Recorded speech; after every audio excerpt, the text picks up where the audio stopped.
comes a brother with glow, a snuggling, bubbling, overweight, loving, hugging pro. So what's it gonna be? Me or the TV? Let me take time to set your mind and your body free. So why don't you just stretch for a sec? Lay while the problem so I can cop a quick wreck. Shake me, baby, bake me. No need to fake, here I am, come on and take me. Wind your body, baby, move your body. Who doesn't love Heavy D in the morning? Who does not love Heavy D now that we found love? 50 years of hip hop, people, 50 years of hip hop. And so every time I hear some hip hop piece, because if you ask me what I like about hip hop, I'll give you like one or two things. But then when you play all the music from the time that I was enjoying hip hop and loving hip hop, first fell in love with hip hop, it's a huge laundry list of artists and rappers and stuff that I dug. So anyway, good morning. Happy Wednesday. I'm Babz Rawls-Ivy. Welcome to LoveBabz, LoveTalk. Let's see what I want to get into this morning. There's a couple of things. Because I watched the news and I told myself I would make notes so I wouldn't forget what I wanted to talk about. I wanted to talk about the other day about that damn bear in China that looks like a human. I don't know what to say about it. I guess this is a real bear. Maybe it's a real bear. I don't know. Then it waves at people and it's a very social bear. And it's like skinny. So I don't know.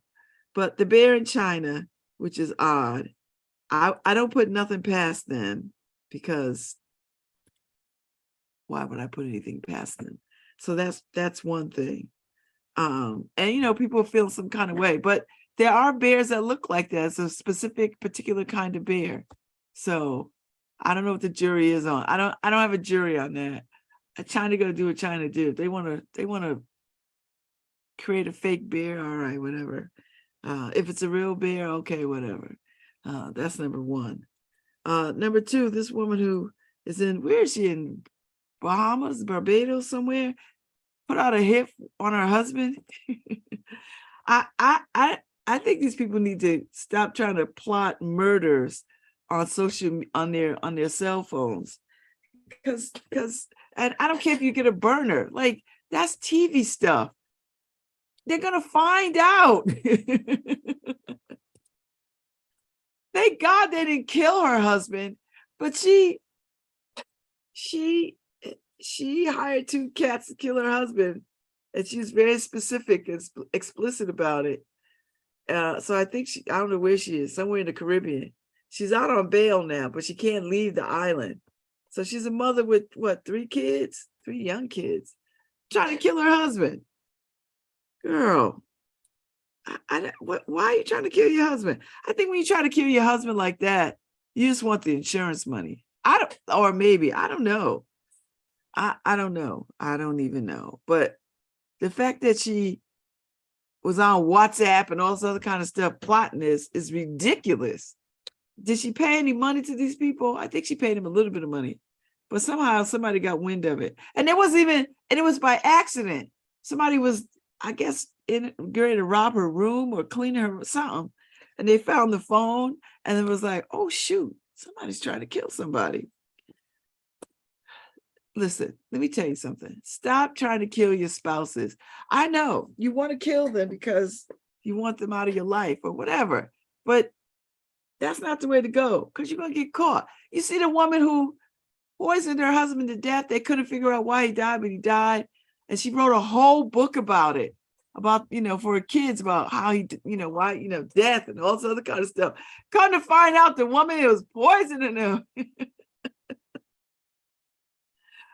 I don't see nobody trying to ban that book off the damn shelves. She's an actual murderer. So stop. Listen, let me save somebody some time. If you are going to try to kill your spouse, rethink that, because they're going to find out. They're going to find out. You think your cell phone is just unique to you, and they'll never be able to trace it if I erase stuff. Nothing is ever erased. Things live in the ether. So here's my friendly PSA. Don't try to kill your spouse. That's my third thing. Don't kill your spouse. Don't. So the bear in Chinese, the woman trying to kill her husband, the woman who did kill her husband, And I know there's a lot of men who have killed their wives, lots and lots and lots of them, lots and lots and lots of them, lots and lots of them. And it's never a good look. Very few people get away with murder. I remember Mel Waring told me one time, told me this a very long time ago. He said, there are no perfect crimes, but there is perfect opportunity. I don't know why that stayed with me. It just stayed with me. And I think it was because of the Joven case, right? Because I was just coming on the Board of Police Commissioners at the tail end of, well, I mean, it's never at the end of it, but you know, when all the hubbub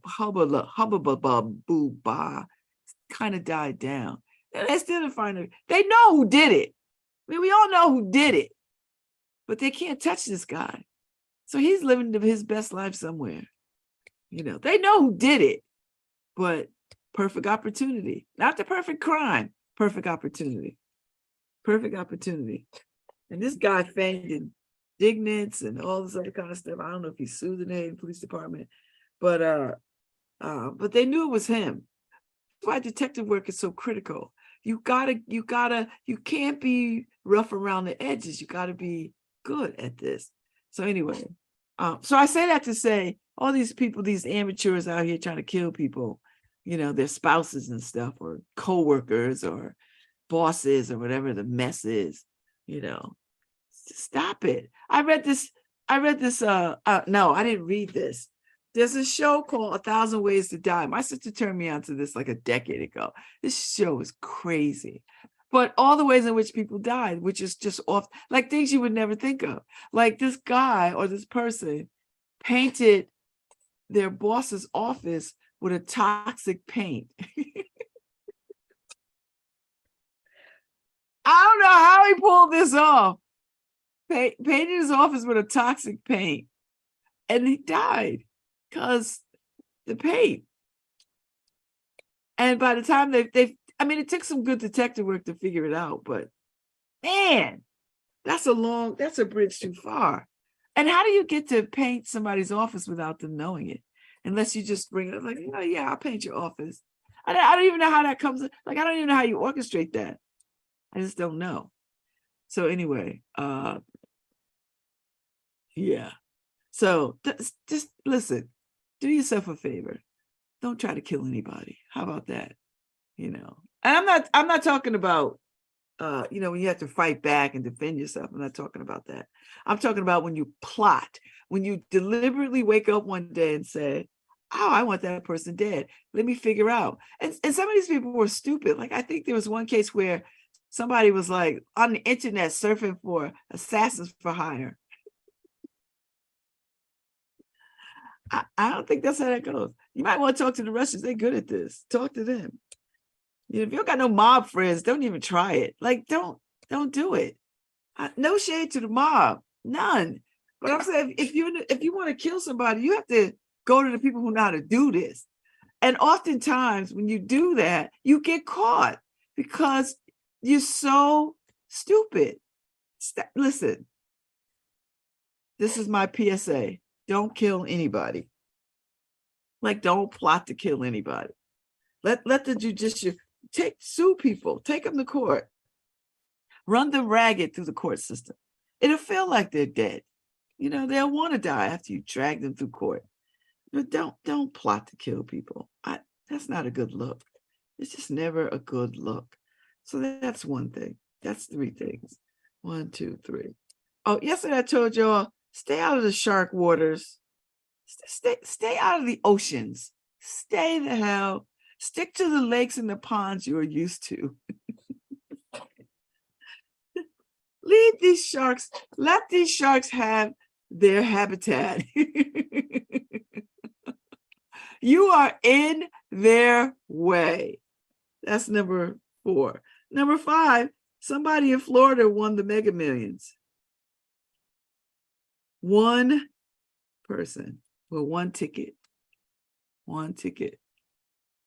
Of all places, why did it be Florida? But Florida has no income tax. So that might be, if you're going to win, that might be a good place to win. So I didn't check my tickets. I made my daughter go get me 1 Mega Million yesterday. And she didn't even get the multiplier, the megaplier. My daughter's cheap. And then I got one Connecticut lottery ticket because I feel like I have a better chance of winning the Connecticut lottery than I do the Mega Millions. I mean, I'm not going to win any, but I'm not going to say that. No, let me not say that. I take that back. I might be able to win. Who knows?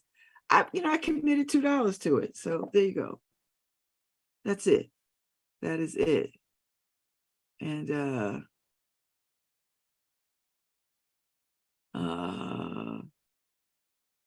I'm good. So I'll check my lotto tickets and see, if I won anything. I probably didn't. I'd like to though. I would like to win some money, like a big pool of money. I'm gonna put it out there. I'd like to win a big pool of money. So yeah, but it was fun being excited. Although one person won. I mean, one ticket. We don't know if it was one person. It could have been a whole team of people on one ticket. Who knows? So, but yeah. Oh yeah, I got my nails done yesterday. Thank you, Sammy. They're very, very pink. I don't know if you can see how pink they are. And I have a bee on. I had to put a bee in chrome on my nails. Not for Barbie, which is B for Babz. Barbie, Babz. So I got my nails painted.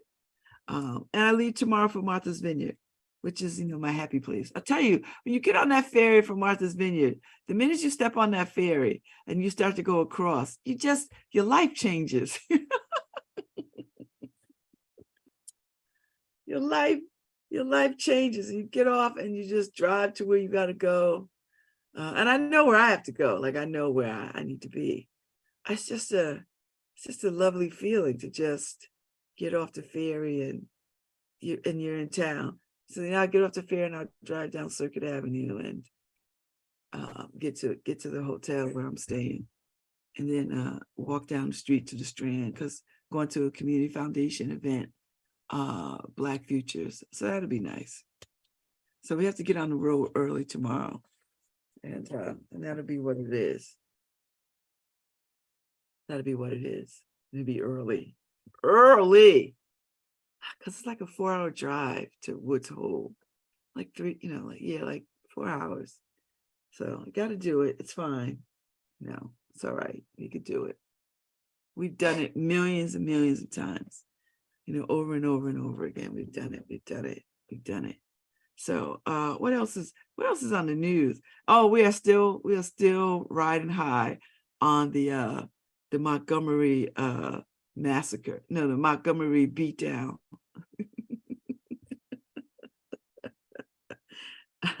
I love my people. I love my people. I love my people. Love them, because the memes and this jewelry that have come out of this has cracked me on out. I'm just on the floor. I'm on the floor. I'm on the floor. On the floor. Just, dead.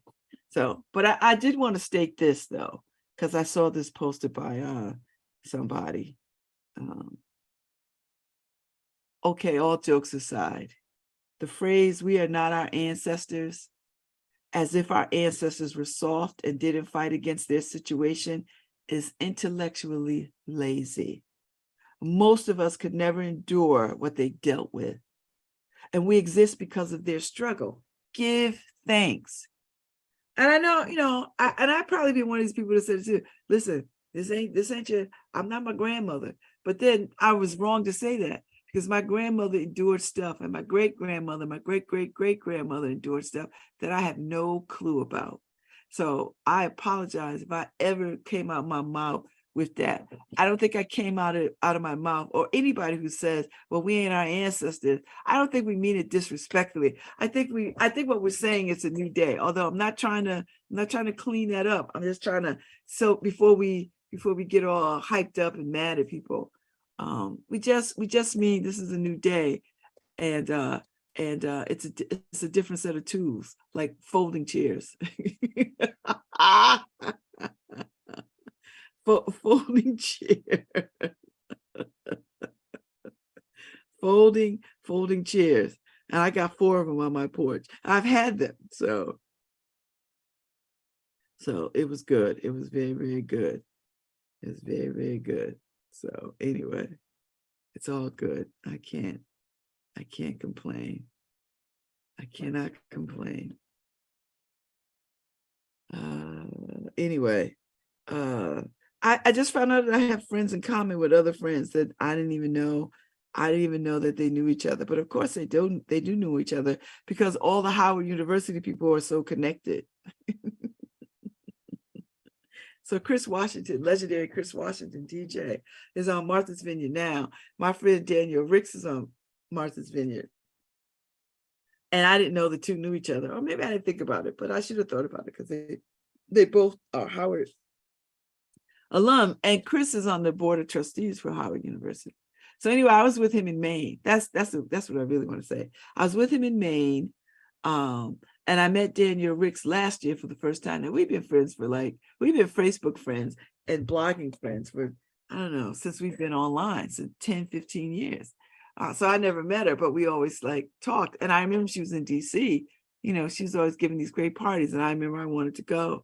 And then she moved, took a job somewhere and moved. And then she stayed out there for a minute and then she came back.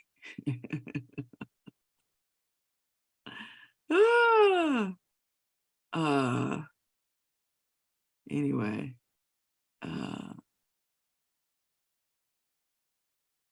that's the way of the world. So yeah, the weather is beautiful today. It's bright, it's sunny, it's clear. There's no rain in sight. So be prepared to be out there and enjoy this day. It's gorgeous out. Gorgeous, gorgeous, gorgeous, gorgeous, gorgeous. So anyway, good morning to all the folks that are tuned in. I appreciate you for spending your time in your mornings with me. At 10:15, I've got a Judge Clifton Graves coming on. He's going to talk about his friend Charles Ogletree. Charles Ogletree just passed away.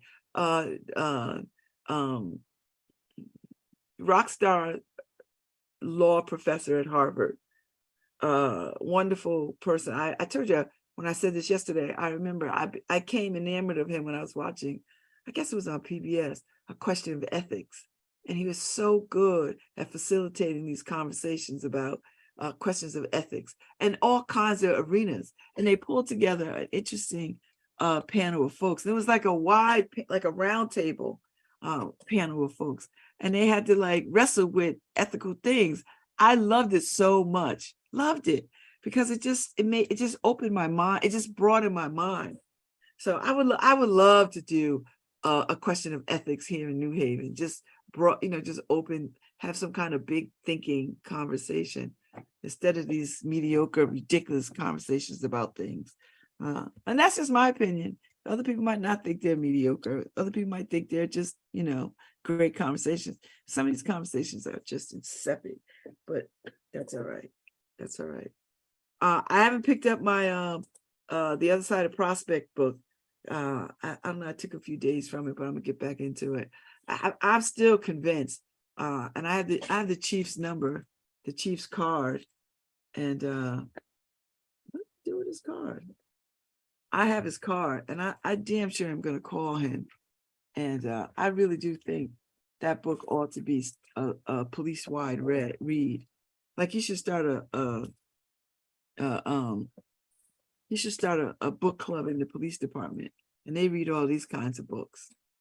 So I have his number right here. So he's like, Babz, text me, call me anytime. And I want to have him on. But I don't want to do anything until I get back from Martha's Vineyard. So I'll call him. I'll text him. Hey, this is Babz. Remember we talked? And then I was like, you should start a book club, a Chief's book club at the police department. And you all read all these kinds of things. Read all these kinds of books.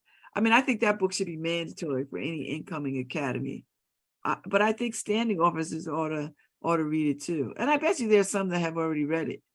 Because as I said, it's going to take good cops that's going to clean up the police departments. That's it. There's no other way around this. And good cops can sit back and be quiet all they want, but they've got to stand up and say, you know what, I don't want to be represented by bad cops anymore. That's just how I feel. That's the only way the tides are going to change. Good cops are going to have to make the decision to sort of say enough. But that was yesterday's conversation. We're in a new day. It's a new day. It's a new day. It's a new life. It's a new day. It's a new life. That's it. It's a new day. It's a new life. So I'm just saying, that's the only way it's going to work. I feel pretty good though. I'm not going to listen. So I was watching Good Morning America. I don't know who has time for all the foolishness that goes on in the world, but it does go on. And so I was watching a piece on Ozempic. I'm on Ozempic. I'm not, it's not a secret. At least I don't think it's a secret. I've been saying it since I got on it.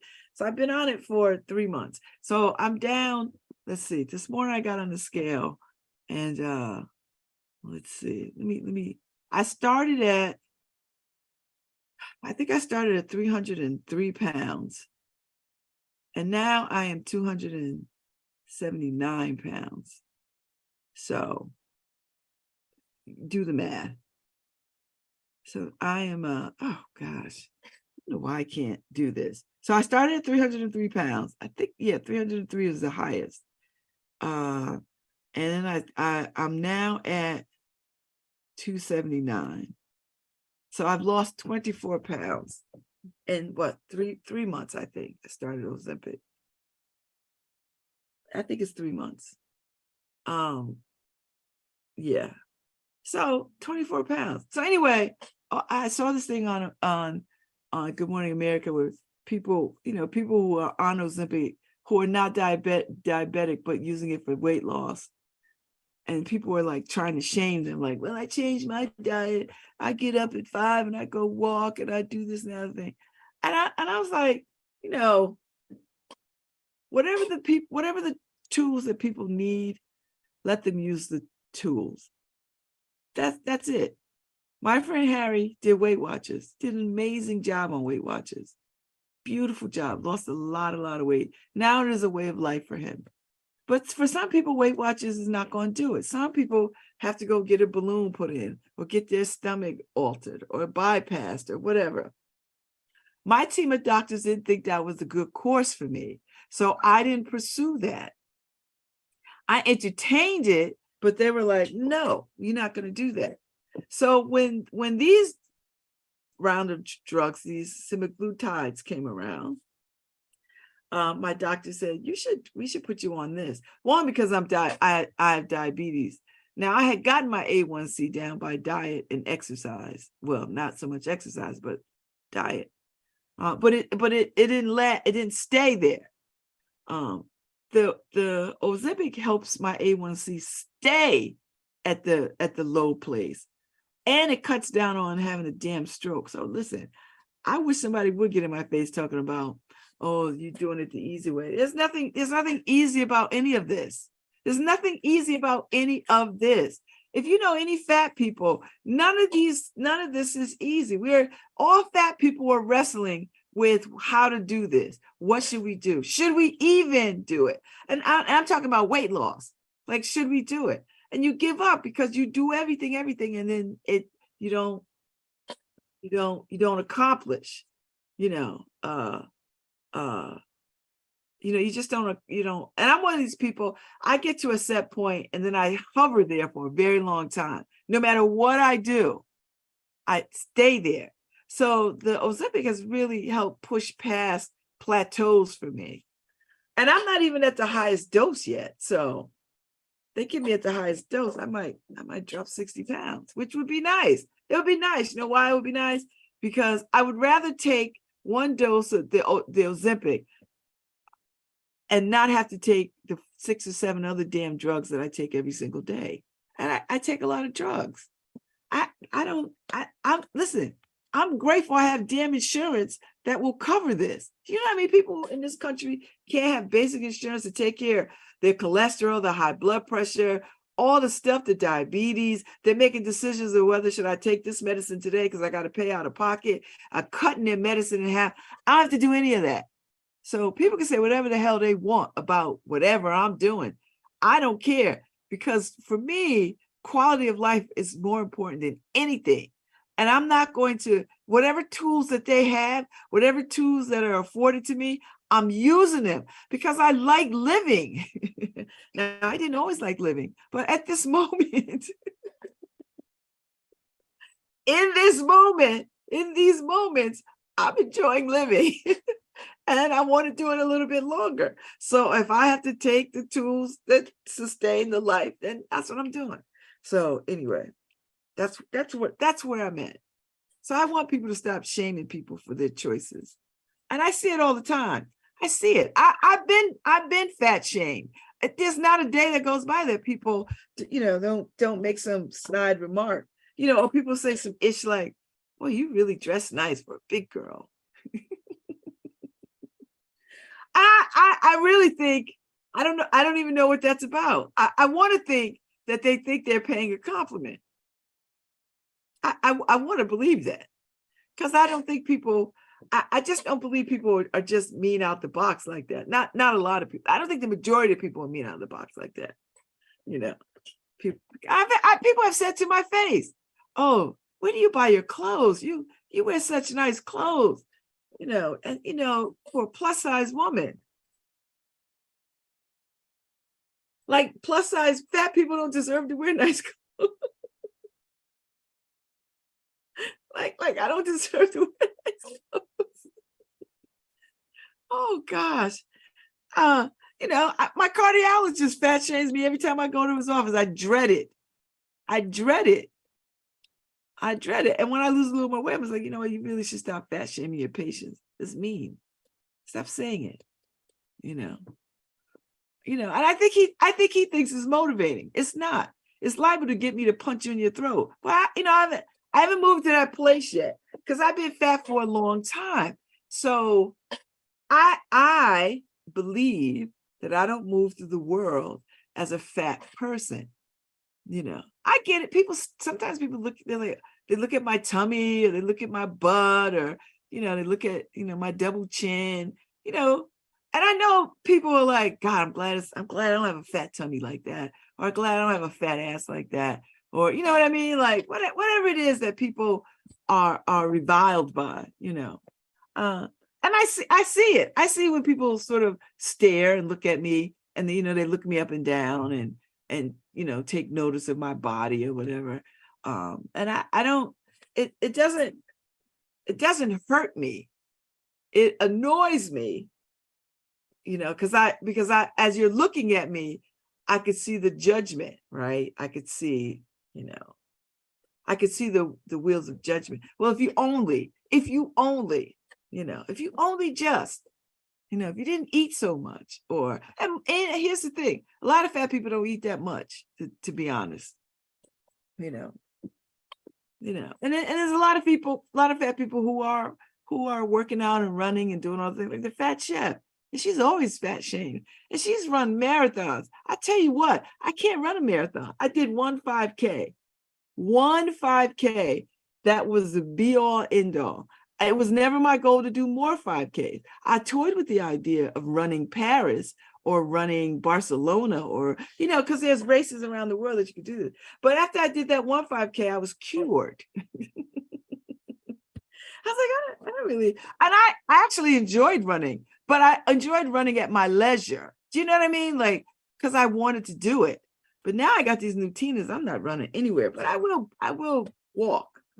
I've got to, now that the Tinas don't feel new, I could walk.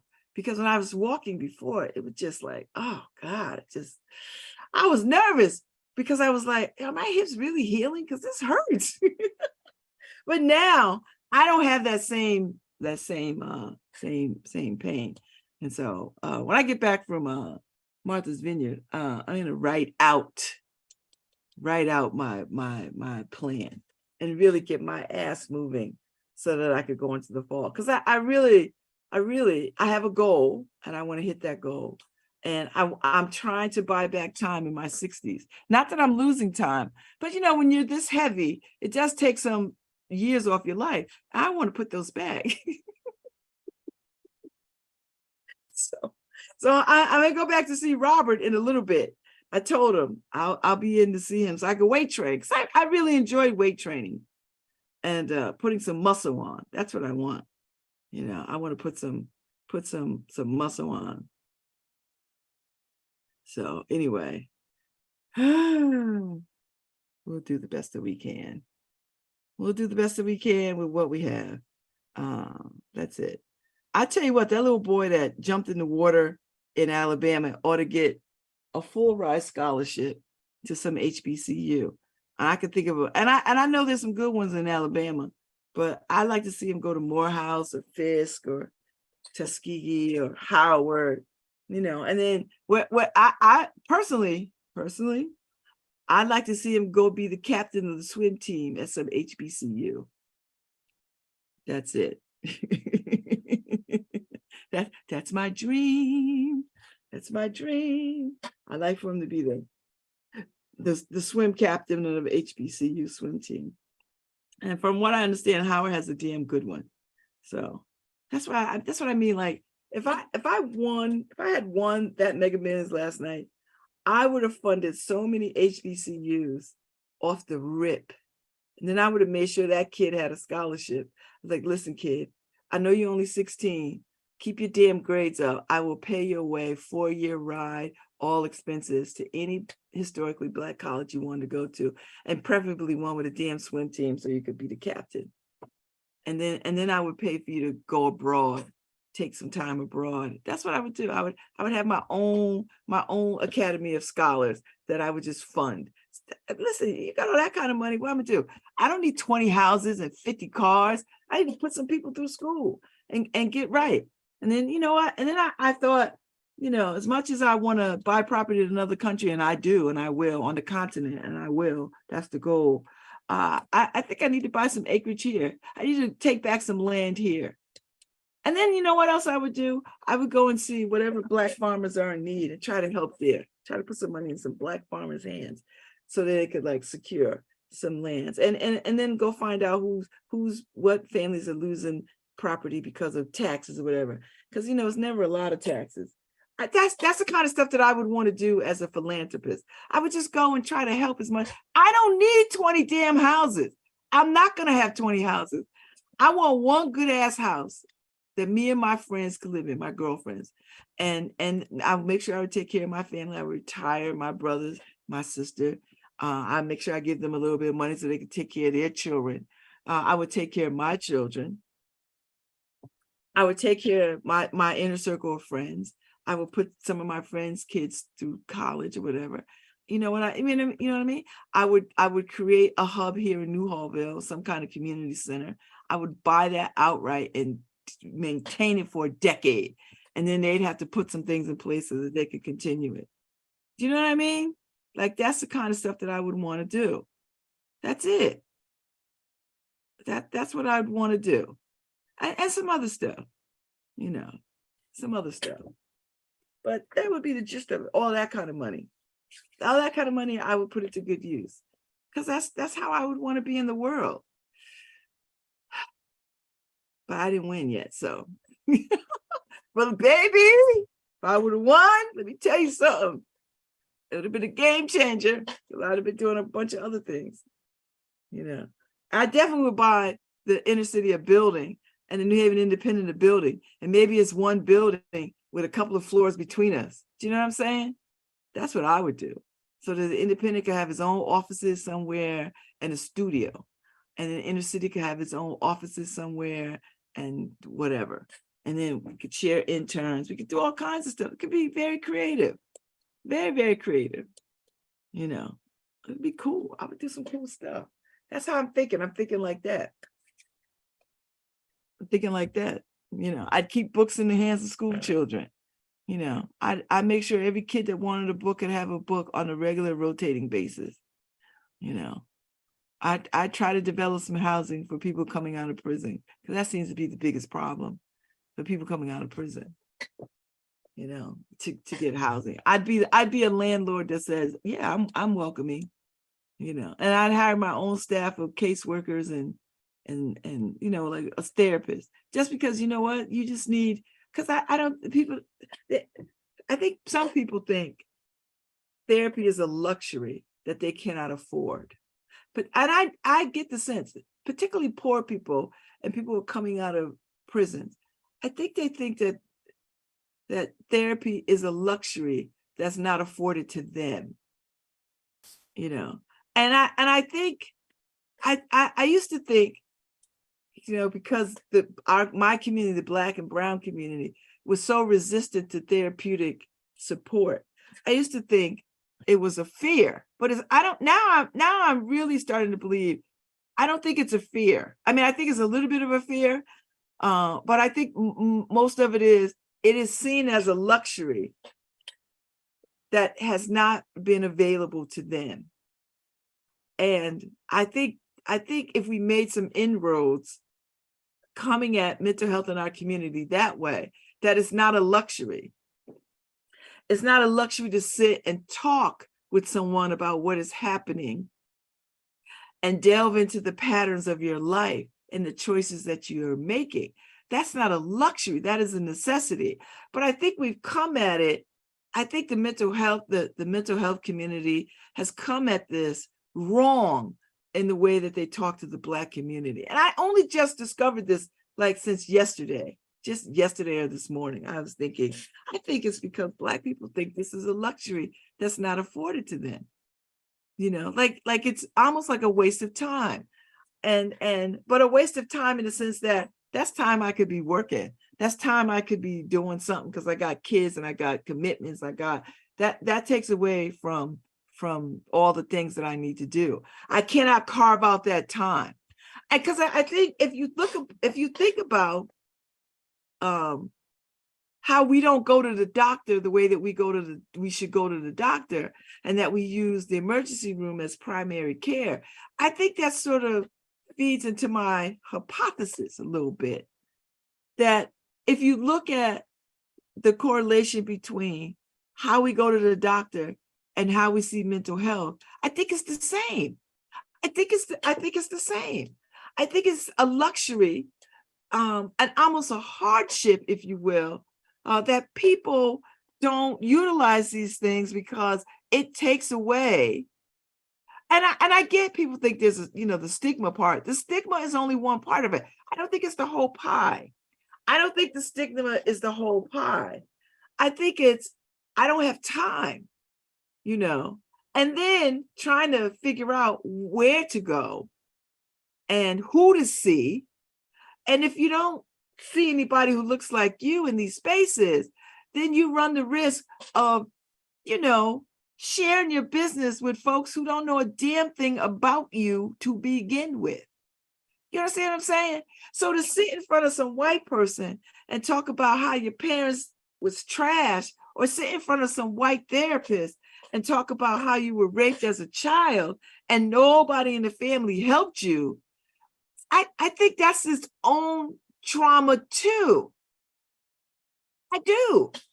No shade to white therapists and white therapeutic settings and white spaces that offer, are trying to close these mental health gaps in Black and Brown communities. No shade to them. But I think they come at this work half-ass wrong. I don't think it's the shame of a stigma. I think is, I don't want to sit with white people and talk about my damn problems, because some of y'all are part of the damn problem. As a matter of fact, historically, you are the problem. Now, there's some of us that could get past that, right? The more educated we are, the more that we could get past that, because we have a broader sense of the world. And when you have a broader sense of the world, it is not narrowly defined by Black and white, but everything I believe, and I'm well educated, is race driven. But okay, but I can parse that out in a therapeutic setting because I've got some skills to do that. But if you're just coming up out of the hood and and white folks is in your face talking about share, you be like, shut up. You don't know my pain. You don't know a damn thing about me. And I know in the back of their mind, they're like, I know people are trying to help me, but I can't do it. I can't do it with this person. So that's where I'm at. That's how I'm thinking about these things. I'm thinking about these things, So I think there's a real correlation between, how we go to mental health and how we go to regular health. I do. And I don't think it's shame. I think it's, stress and no time to do it. And you don't know my pain. And I think there is a there's this real thought about where will I end up after I unburden myself or start to pick apart the things that I've held so tightly. How do I relinquish and release those things that I've been carrying for so long and got a rhythm for carrying them, even though it might look like, my life is trash and falling apart, but at least I have some control over how I choose to deal with this. I think the mental health communities missed the mark. I think they missed the mark. I think they're missing the mark. I think they have to think about this and come at this a different way. I do. I really do. Because we are at crisis mode. And I need more Black mental health people in the game. I know. And I need white mental health people to shut up and stop trying to, enter in conversations with Black people that they have no business entering in. I know that's harsh. I know it. But that's a whole other conversation. I'm just saying. So I don't think it's totally shame. I don't think that anymore. I did think that we had a stigma, but I don't think that anymore. I think it's only a small part of it. I think it's, what happens when I unpack this stuff? Where does that leave me? Who will I be at the end of this unpacking of very traumatic things or very painful things? Who will I be standing? And I think that's a very scary thing. I think that's a very, very scary thing. And it's a luxury. I don't care what anybody says. Going to a therapist is a damn luxury. And until we change that thought and that thinking, I think people are gonna have a hard time with it. I think people are gonna have a hard time with it. And it's not a luxury. I'm here to tell you. I personally don't like therapy anymore because I've had some terrible therapists. I've never had one good therapist. Well, no. My children had great therapists. My soror, Dr. Deborah Bond, is a good therapist. She was very good with my children. I enjoyed her. All the other ones, all the other places I sent them, and there's some well-known places in town, I did not have a care for. I did not like the way they talked to me. I didn't like the way they interacted with me. So I'm not going to trash them, but I'm not going to praise them either. And I know some folks who run these organizations who are wonderful, fine people, amazing people. But my experience, and I think that's the experience of a lot of people, and they don't speak up. They don't have a voice to speak up. And I think the mental health community has to do a better job in talking to the very people that they want to be talking to. Talk better to us. It's a partnership. You're not all knowing. You are not all knowing as a therapist. You got to find a way for me and me being community to sort of want to do this and open the door in such a way that I don't feel like as soon as I walk through the door, there's this giant ass spotlight on me. And I'm like in the zoo, I'm like, oh, look. And I'm not suggesting that all therapists are like this. I'm just, in my experience, many of you are, so I don't think it's the shame so much that we have to counterattack. I think it's the idea of therapy as a luxury and not for me. I don't have the time for that. That seems like I'm just bemoaning some stuff that I can't do anything about. I can't go back and fix that. I think that's at the heart of why people don't go to therapy. They don't see the point of it.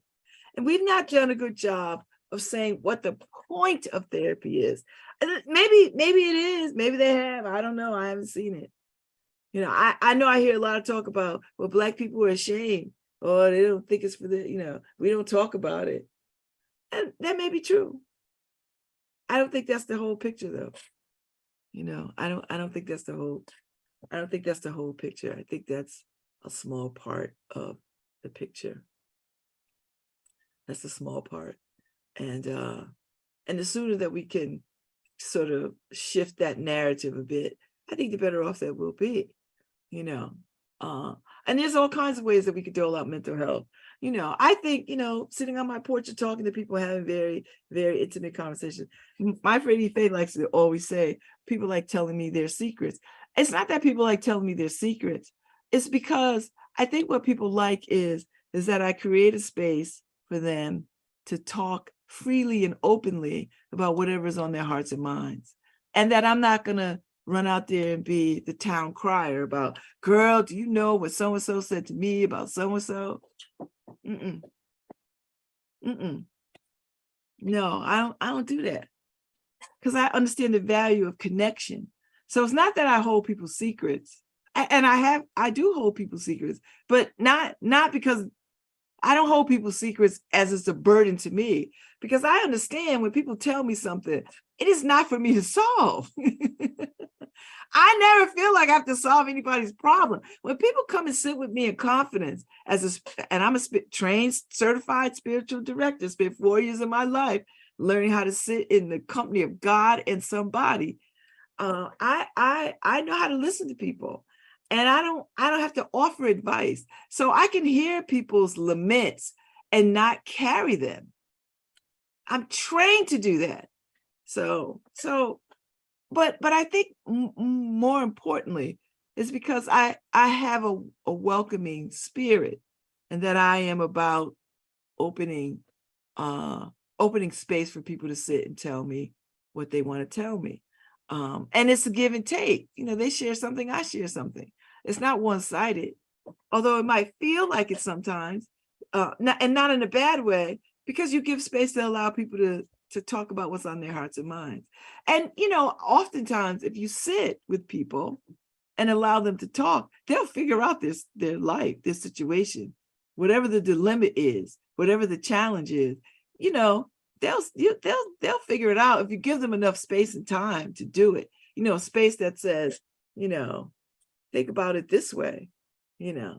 And I only have to ask a few questions. Like, I'm not a therapist. I don't got to, you know, I don't have a clipboard or anything. I just naturally know how to converse with people and ask questions that I think are natural next questions. I think that's a good ability. I think that's my superpower, honestly. I like talking to people. I like being in conversation with people. You know, I do. So when people come and they want to talk to me, I think it's because I'm a welcoming spirit, and I don't have a judgment, you know, and I don't carry the weight of whatever is bothering them. I don't. It's not mine to carry, but I can listen. So, and I don't mind listening. So I've just been thinking about this a lot lately, and how we come to address mental health and all the things that's going on in our communities. I think it begins with just simple conversations, you know. Now I'm not talking about the people who you know have schizophrenia and bipolar and all, but even that too, you know, there's a way in which conversations could be had about how to help people with that, you know. And listen, this is not a takedown of the mental health community. I just think the mental health community needs an extra step, you know, with all that education, with all that clinical stuff.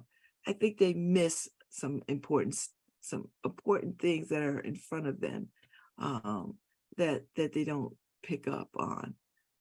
And that's really a narrative shift and a narrative change on how they see access to mental health. That's all. So that's my take on it. Say what you will. say what you will, you know, malign and say what you will.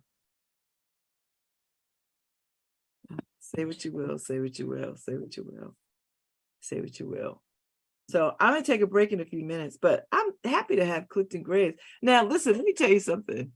I've been chasing Judge Clifton Graves for forever and a day to come on this show, forever and a day.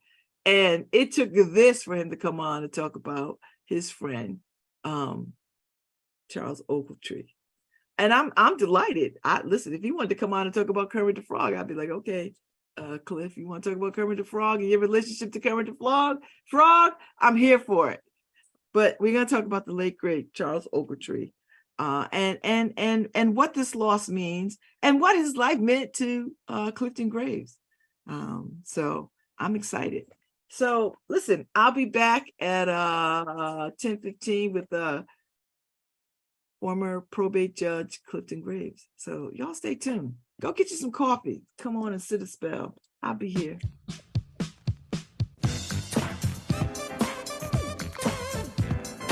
Hi, this is Babz Rawls-Ivy from New Haven, Connecticut, and you're listening to WNHHLP 103.5 FM, streaming live at newhavenindependent.org.